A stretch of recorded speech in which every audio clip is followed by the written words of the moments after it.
Welcome to CTV news. కామారెడ్డిలో వరదలు ప్రమాదకరంగా మారుతున్నాయి. జిఆర్ కాలనీ జలదిగ్బంధంలో చిక్కుకుంది.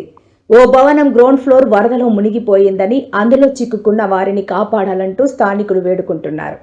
కాగా నాగిరెడ్డిపేటలోని ట్రైబల్ వెల్ఫేర్ రెసిడెన్షియల్ స్కూల్ విద్యార్థులను స్థానికులు మెదక్ జిల్లా రామాయంపేట మహిళా డిగ్రీ సిఎల్జీలో 300 మంది స్టూడెంట్ అధికారులు సురక్షితంగా బయటకు తీసుకొచ్చారు.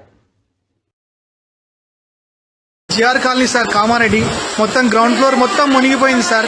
ఇక్కడ ఇద్దరు ఇందులో ఇక్కడ పక్క ఉన్న ఒక ఫ్లోర్ లో మొత్తం ఇక్కడ చూడండి సార్, ఫస్ట్ ఫ్లోర్ కే వస్తున్నాయి సార్ ఇట్లా వాటర్. ఇక్కడ మూడో ఇంట్లో ముగ్గురు ఉన్నారు సార్. ఇందులో ప్లీజ్ సార్ రండి, దయచేసి రండి. ఇందులో అప్పుడు పాప ఉన్నది, ప్లీజ్ దయచేసి రండి సార్.